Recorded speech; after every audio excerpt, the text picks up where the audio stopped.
The silence was the most expensive sound Richard Harrington had ever heard. It was a profound, technological silence, the kind that comes after a power outage, but this was worse. It was the sound of 7 custom-built, 6-figure luxury vehicles being utterly, inexplicably inert. They sat in the sweeping cobblestone driveway of his estate like multi-ton sculptures of failure, their glossy finishes reflecting a sky that seemed to mock his powerlessness. The Harrington fleet, a testament to his wealth, his status, his dominance, was dead. Not a single engine would turn. Not a dashboard would light up. Not a door would even unlock electronically. It was as if the very soul of each machine had been surgically removed, leaving behind a beautiful, useless husk. His son, Chad, was frantically jabbing at the key fob for his sports coupe, his face a mask of spoiled disbelief. His wife, Eleanor, stood by the grand oak doors of their mansion, her hand fluttering at her throat, a gesture of useless, high-society panic. This was not supposed to happen. Not to them. Not on this day, the day of the Harrington Foundation's annual gala, the crown jewel of their social calendar. They were trapped, not by walls, but by their own silent, immobile symbols of success.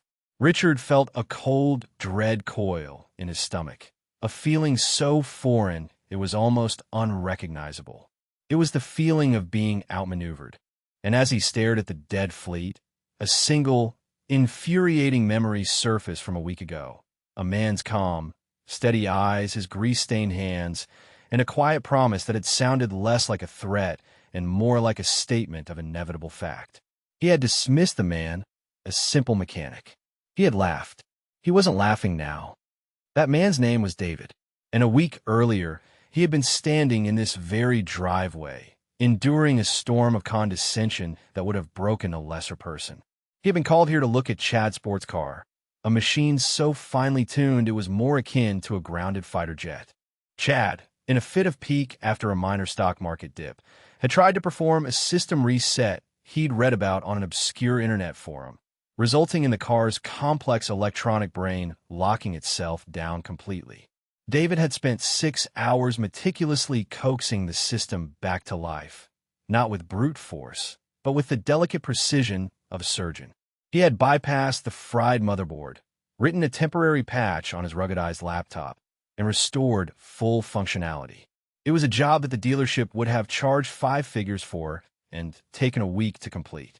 David's invoice was for $2,000, a pittance for the work involved, a fortune for a man they had already decided was beneath them. Do you love stories where the arrogant get what's coming to them? Where quiet strength proves more powerful than loud money? Let us know in the comments where you're watching from. We love to see how far these stories travel. Now, stick with us, because the story of how this fleet died and the man who held the keys to its resurrection is just getting started. The flashback to that afternoon was seared into David's mind, not as a source of anger, but as a data point, a crucial piece of a much larger equation he was constantly solving. He remembered the weight of Richard Harrington's stare, a look that assessed and dismissed him in a single, sweeping glance. Richard was a man built of tailored suits and inherited certainties. He saw David's work uniform, the faint traces of engine oil under his fingernails, and the calm, unassuming set of his shoulders, and he saw a man to be managed, not respected. $2,000? Richard had scoffed, holding the invoice between his thumb and forefinger as if it were a piece of contaminated refuse. The sound, a dry little puff of air, was designed to humiliate. That's absurd. The boy fiddled with a few wires. You likely just plugged it back in. Standing beside him, Chad smirked. He was a pale imitation of his father, possessing all of the arrogance with none of the underlying cunning that had built the Harrington empire. Honestly, Dad, I think he's trying to pull a fast one. He probably saw the house and thought we were easy marks. David had remained perfectly still. He did not rise to the bait. He had learned long ago that reacting with anger was a concession of power. Instead, his gaze was level, his voice even. I assure you, Mr. Harrington, the work was significantly more complex than that. Your son's attempt to reboot the ECU corrupted the primary bootloader and triggered the vehicle's anti-theft lockdown. I had to rebuild the bootloader sequence and manually flash the firmware to get it operational again. The price reflects the 6 hours of labor and the specialized software required. He spoke in complete, articulate sentences, a stark contrast to the clipped, dismissive tones of the Harringtons. His clarity seemed to irritate them even more. Eleanor Harrington, who had drifted out onto the portico, remained a silent observer. She was a woman for whom life was a series of curated backdrops. Her role was to be elegant, to be supportive, and, above all, to never interfere in her husband's business. She watched David with a look of mild distaste, as if he were a particularly stubborn stain on her otherwise perfect afternoon. Her silence was a form of participation, a quiet endorsement of her husband's cruelty. This, David noted, was perhaps the most disappointing data point of all. The active cruelty of the father and son was predictable. The passive cruelty of the wife and mother was a deeper, more insidious failing. Firmware. Bootloaders, Richard mocked, waving a dismissive hand. Don't try to impress me with your technical jargon. I know a shakedown when I see one. I'll give you 500 for your time, and you should be grateful for that. David's eyes didn't waver. My fee is $2,000, Mr. Harrington. It's a fair price for the work performed. He wasn't pleading. He was stating a fact. This calm refusal to be intimidated was the core of his strength. It was also the thing that pushed men like Richard Harrington from mere arrogance into outright aggression. Get off my property, Richard said, his voice dropping to a low, menacing growl. Take your 500 or take nothing. But either way, your presence here is concluded. He pulled a thin money clip from his pocket, peeled off 5 crisp $100 bills, and held them out. Not to David, but he let them fall to the pristine cobblestones, a final, deliberate act of humiliation. David looked at the money on the ground. He looked at Richard's triumphant face, Chad's sneering grin, and Eleanor's passive gaze. He felt a familiar coldness settle over him. Not the heat of rage, but the chill of absolute certainty. He had a daughter to provide for, a little girl named Maya who was waiting for him at home. He was her whole world, and he had promised himself he would build a world for her where men like the Harringtons held no power over them. This was not a defeat. It was simply the beginning of a different kind of transaction. He gave a slow, deliberate nod. As you wish, Mr. Harrington. He did not bend to pick up the money. He simply turned and walked back toward his clean, well-maintained but unassuming service truck. As he opened the door, his fingers brushed against his keychain. On it, amongst the keys to his truck in his small, tidy home, was a single, innocuous-looking item, a tiny, black data drive, no bigger than his thumbnail. It was a custom-built device of his own design, and it held more power than the Harrington family could possibly comprehend. He had plugged into Chad's car for precisely 90 seconds during the diagnostic phase. 90 seconds was all he had needed. He got into his truck, the engine turning over with a quiet, reliable hum, and drove away, leaving the $500 scattered on the ground as a monument to their arrogance. He had not looked back. He was already running the calculations. As the gates of the Harrington estate closed in his rearview mirror, David did not feel anger. Anger was a hot, messy emotion, inefficient and unproductive. What he felt was a profound sense of clarity. The Harringtons had not simply refused to pay him. They had revealed their entire operating system. They saw the world as a hierarchy, with themselves at the apex and people like him as mere tools to be used and discarded. They believed their wealth insulated them from consequences. It was a fundamental flaw in their programming, and David was, above all else, a master of systems. He drove not to his home, but to his workshop. From the outside, it was a simple, anonymous garage in a clean but unremarkable industrial park. Inside, however, it was a temple of technology. It was impeccably organized, with tools mounted on pegboards in gleaming rows and diagnostic equipment that would make a dealership service manager weep with envy. But the heart of the workshop was in the back, behind a door that required a biometric scan to open. This was his office, his lab. Banks of servers hummed quietly, their blinking lights reflecting in the screens of a three-monitor setup.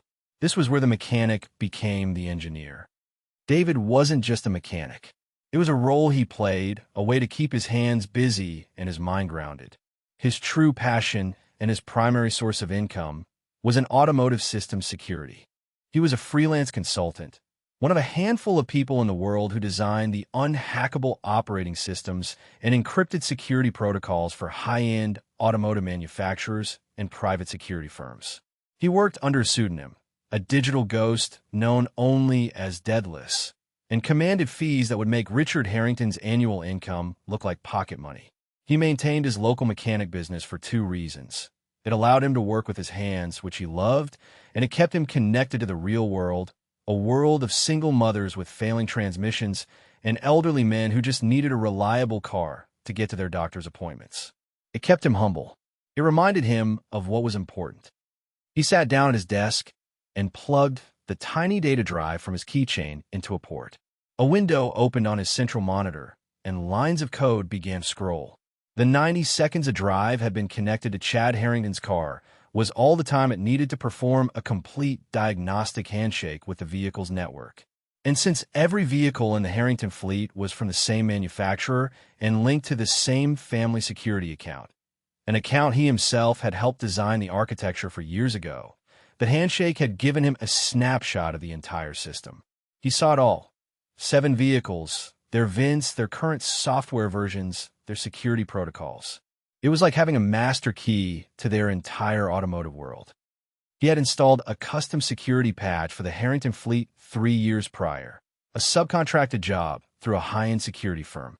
The patch was designed to protect against electronic theft and remote hacking. It was his own code, elegant and impenetrable. A standard clause in his service agreements, one buried deep in the legalese, stipulated that any refusal of payment for authorized diagnostic or repair work on a protected vehicle constituted a material breach of the service license. Upon such a breach, the security patch was programmed to do one thing: revert to a secure lockdown state at a remotely determined time. The lockdown would not damage the vehicles. It would simply render them inert until the license was reinstated. It was a clause he had never once had to invoke. Until today. With a few keystrokes, he began to write a simple script. He set the execution date for 1 week from today. The time, 10 a.m., precisely 2 hours before the Harrington's annual gala was scheduled to begin, maximizing the disruption. The script would send a single, encrypted packet of data to the master control unit in each of the 7 vehicles simultaneously. The packet would contain one command: execute_lockdown_protocol_7. It was clean. It was efficient. It was irreversible without his specific digital key. Meanwhile, at the Harrington mansion, Richard was pouring himself a glass of outrageously expensive scotch. He was laughing with Chad about the arrogant mechanic. "The nerve of him," Chad said, swirling the ice in his own glass. "Try and bill us $2,000. Did you see his face when you dropped the cash?" He knew his place, Richard said with satisfaction. "That's the problem with these people. You give them an inch, they think they're a ruler. You have to be firm, Chad. Let them know who is in control. Always." Eleanor glided into the room, a faint, pleased smile on her face. "Well, that's dealt with. Now let's focus on the gala. I've just had a call from the caterer. Everything is perfectly on schedule." They stood there, framed by wealth and privilege, basking in the glow of their petty victory. They were celebrating a battle they thought they had won, utterly oblivious to the war they had just declared. They had made a critical miscalculation. They had assessed David based on what they could see, and in doing so had missed everything that truly mattered. They had underestimated him. And in David's world of precise systems and logical consequences, underestimation was the most dangerous vulnerability of all. 3 days later, the universe, with its penchant for dramatic irony, decided to test the Harringtons again. It was a small thing, a minor inconvenience that would balloon into a crucial part of David's unfolding plan. The SUV Eleanor used for her various charity board meetings and shopping trips developed a persistent and annoying electronic glitch. The infotainment screen would flicker and the climate control would randomly switch from cool air to high heat. It was a trivial issue, a loose connector perhaps, but to a woman like Eleanor, it was an unacceptable disruption to her curated existence. "Richard, you must do something about this," she announced at breakfast, her voice laced with the strain of someone forced to endure a genuine, albeit minor, hardship. "It's positively volcanic in there. My makeup was melting." Richard, deep in the financial pages, grunted. "Take it to the dealership, my dear." "I can't," she replied, exasperated. "I need it this afternoon for the gala planning committee lunch. The dealership will want to keep it overnight. Can't we just call that mechanic again? The one for the other day." He was quick. A slow, cruel smile spread across Richard's face. The idea was delicious. To summon the man he had so thoroughly humiliated, to have him come crawling back for another chance at earning a few dollars. It was a perfect opportunity to reinforce the lesson. "An excellent idea, Eleanor. Chad, make the call. Tell him Mrs. Harrington has a small issue, and we're prepared to offer him $100 to come and fix it immediately." Chad eagerly pulled out his phone. He put on speaker so they could all enjoy the moment. David answered on the second ring, his voice calm and professional. "David's Auto. How can I help you?" "Hello, it's Chad Harrington," he said, his tone dripping with condescension. "Look, my mother's car is acting up. The screen is flickering. We need you to come over and take a look at it. Right now. We'll give you $100 for your trouble." There was a pause on the other end of the line. The Harringtons leaned in, imagining the mechanic grappling with his pride versus his need for their money. They expected him to grovel, to bargain, to accept. "I see," David said, his voice betraying no emotion whatsoever. "My standard call-out fee is $150, which includes the first hour of diagnostics." Richard gestured furiously at Chad. "Tell him it's 100 or nothing. He's lucky we're even calling him." "Listen," Chad said, his voice hardening. "We're offering you 100. Given our last transaction, I'd say that's more than generous. Take it or leave it." Another brief silence. Then, David's voice, still perfectly level. "Very well. I could be there in 30 minutes, he hung up. The Harringtons exchanged triumphant looks. "See," Richard said, folding his newspaper with a snap. "They always come back. They have to. We have what they need." When David arrived, he was met with the same wall of dismissive arrogance. This time, however, he was prepared. He carried a single, small tool bag. He greeted them with a polite, professional nod and went straight to Eleanor's SUV. He knew exactly what the problem was.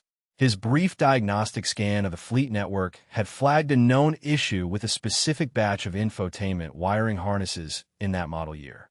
It was a simple fix, but one that required precision.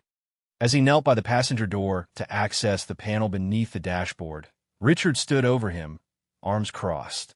"Make it quick. My wife has a luncheon to attend." David didn't reply. He worked with methodical efficiency. He opened the panel, located the faulty connector, and reseated it with a firm click. The screen on the dashboard flickered once and then held steady. The climate control settled into a quiet hum. The entire process took less than 5 minutes. "It's done," David said, standing up and wiping his clean hands on a rag. "That's it," Chad scoffed. "You jiggled a wire and you expect $100. "The price was agreed upon," David said calmly, meeting Chad's gaze. Before they could argue further, he added, "However, while I was connected to the vehicle's diagnostic port, I noticed a firmware update notification for the fleet security system. It's a critical patch. I would recommend installing it. I could do it now, no extra charge." Richard narrowed his eyes, suspicious. "No extra charge? What's the catch?" "There's no catch, Mr. Harrington," David said smoothly. "Think of it as a professional courtesy, a gesture of goodwill. It's important to keep your vehicle's software up to date to prevent vulnerabilities." The way he said the last word, with just a hint of emphasis, was a masterpiece of subtext. It was a warning disguised as a favor. The Harringtons, blinded by their own arrogance, saw only another opportunity to get something for nothing. A free update from the lowly mechanic. It confirmed their belief that he was desperate for their approval, for their business. "Fine," Richard granted. "Do it, but be quick about it." David nodded and returned to the SUV. He plugged his laptop into the OBD2 port. On the screen, a progress bar appeared. Installing security patch 20. To the Harringtons, it looked like a routine update. To the omniscient narrator and the audience, it was the final nail in the coffin. David wasn't installing a patch from the manufacturer. He was uploading his custom-written script, the very one he had prepared in his workshop, directly into the fleet's central command unit via the SUV. The execute_lockdown_protocol_7 command was now dormant within their system, a digital time bomb, armed and waiting for his signal. He had used their own arrogance, their own greed, to have them willingly invite the Trojan horse inside their walls. The progress bar hit 100%. Update complete. David packed up his laptop. He accepted the single $100 bill from Chad without a word, a stark contrast to the 5 bills he had left lying on the ground days earlier. This one he folded neatly and placed in his pocket. It was not a payment for services rendered. It was evidence of a transaction. It was their final, tacit agreement to the terms and conditions they didn't even know they were party to. As he drove away from the estate for the second time, David allowed himself a small, grim smile. The system was now perfectly primed. All that was left to do was wait. The 4 days that followed were a study in contrasts. For the Harrington family, life was a seamless progression of luxurious certainties. They moved through their world with the frictionless ease of people who had never been told no. The gala preparations reached a fever pitch. Gowns were fitted, speeches were polished, and seating charts were debated with the gravity of military strategists planning a campaign. The silent, gleaming fleet of cars stood ready in the driveway, a symbol of their owners' complete control over their environment. Richard closed a major business deal, further cementing his belief in his own invincibility. Chad spent his time on the phone, bragging to his friends about the upcoming party and the loser mechanic his father had put in his place. Eleanor oversaw every detail of the event, a general commanding an army of florists, caterers, and musicians. They were utterly confident, wrapped in the warm, secure blanket of their wealth. Their world was ordered, predictable, and entirely subject to their will. For David, those same 4 days were filled with a different kind of order. He spent them with his daughter, Maya. She was 7 years old, a bright, inquisitive girl with his calm eyes and a smile that could recalibrate his entire world. They worked on her science fair project, a surprisingly complex model of a solar-powered water purifier. He listened patiently as she explained the principles of photovoltaic cells, his heart swelling with a pride so fierce it was almost painful. This was his why. Maya was the reason for his discipline, his patience, his unwavering moral compass. He was building a future for her, not just of financial security, which his Daedalus work more than provided, but of principle. He wanted to show her that strength was not about shouting and dominance, but about quiet integrity and unshakable competence. He wanted her to see that true power lay not in what you owned, but in what you knew, and more importantly, in who you were. One evening, as they were cleaning up after dinner, Maya looked up at him. "Daddy, did you fix a lot of cars today?" David paused, drying a plate. "I did, sweetie. I fixed a very important 1-inch. Was the person nice?" she asked, a question she always asked. David looked down at his daughter's innocent face. He thought of the Harringtons, of their sneers and their contempt. But he would not bring that ugliness into his home, into her world. "They had a problem, and I helped them solve it," he said simply. "That's what matters." On the final night, the evening before the gala, after Maya was asleep, David went back to his workshop. He didn't need to. The script was already loaded, the countdown already ticking. But he was a man who believed in checking his work. He sat before his monitors and ran a final, remote diagnostic. The connection was clean. The 7 vehicles in the Harrington fleet were all online, all communicating with the central network. They were sleeping giants, unaware of the command hibernating within their digital hearts. He brought up a satellite map, pinpointing the location of the Harrington estate. He then pulled up the gala's official website, noting the start time, the guest list, the schedule of events. Everything was proceeding exactly as planned. He typed one last command into a secure terminal, a simple authorization code that acted as a digital failsafe. The system was now fully automated. At 10 a.m. the next morning, the signal would be sent. He leaned back in his chair, the glow of the monitors reflecting in his glasses. There was no triumph in his expression, no glee. There was only the quiet satisfaction of a complex system about to perform its function perfectly. The quiet before the storm. The Harringtons believed they were preparing for a celebration of their power. In reality, they were merely hours away from a masterclass in what power truly was.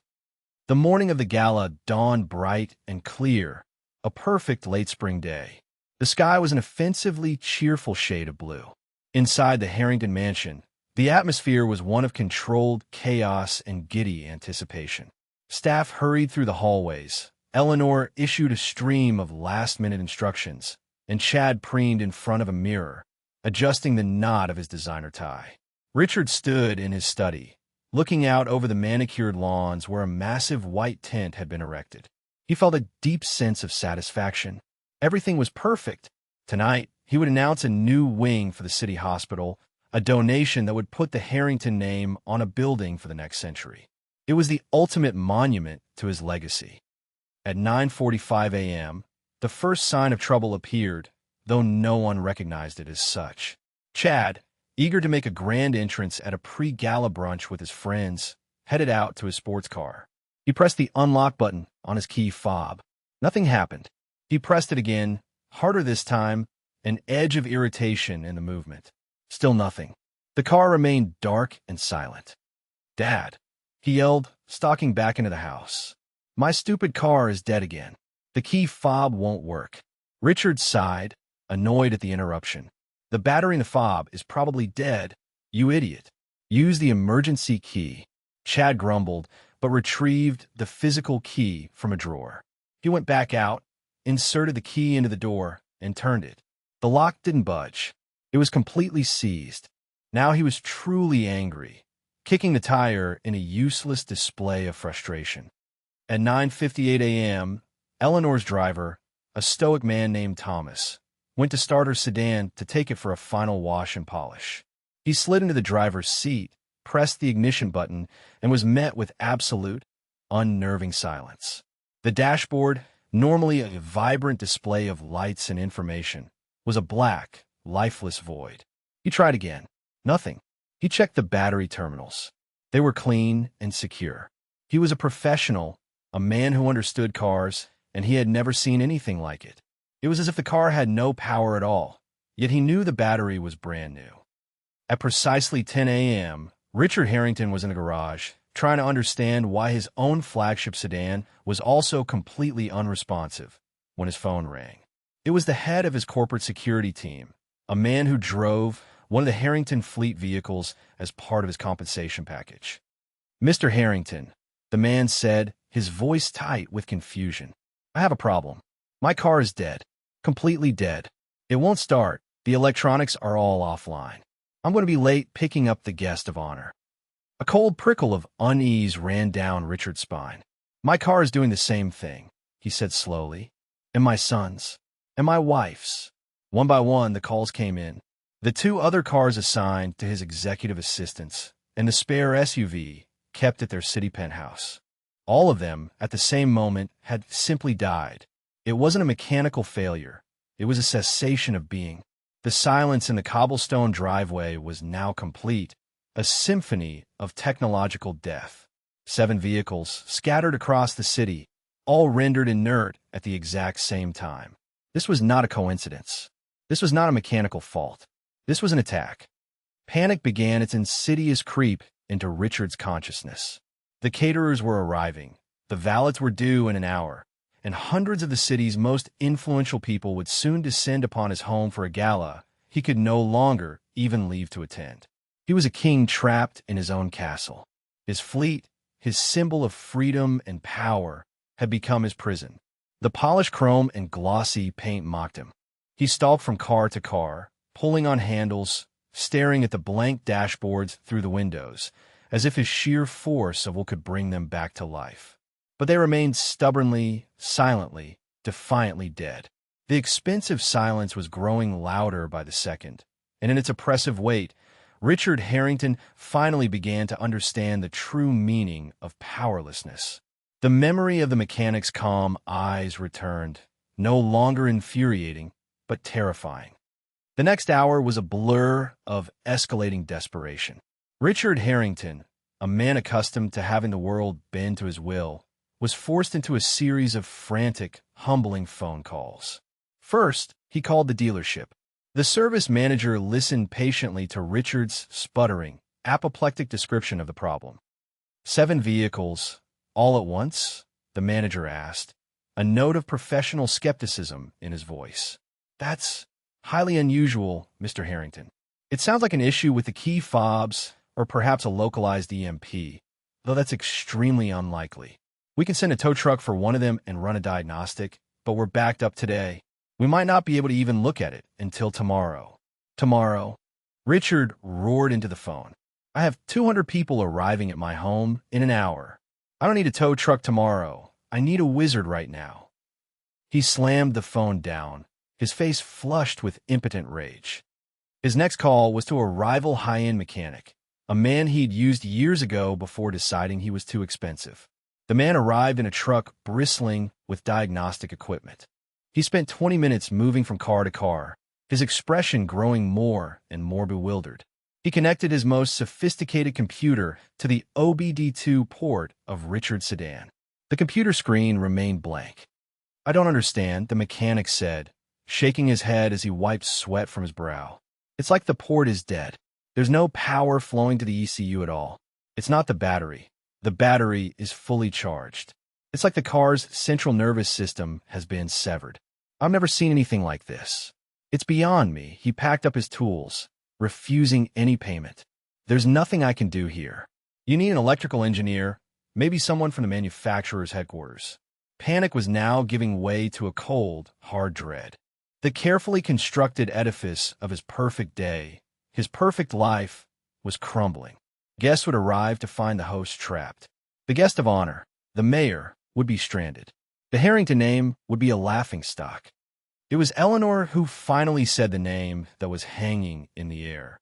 She stood at her husband's elbow, her face pale, her usual composure shattered. Richard, she whispered, her voice trembling. What about that other man? The one who was here last week? Richard turned to her, his eyes wild. The greasy mechanic? The one I threw off my property. He fixed Chad's car when the dealership couldn't, she pressed. He knew about the firmware, the software. Maybe he knows what this is. Richard's pride warred with his desperation. To call that man, to beg for his help after the way he had been treated, was a humiliation almost too great to bear. But the alternative, the complete and utter collapse of his reputation, was worse. He looked at the dead cars, at his son's panicked face, at the caterers who were now unloading trays of food for a party that was rapidly turning into a fiasco. He had no choice. With a shaking hand, he found the number in his call history. He took a deep breath and dialed. It rang 3 times before David answered, his voice the same as it had always been, calm, professional,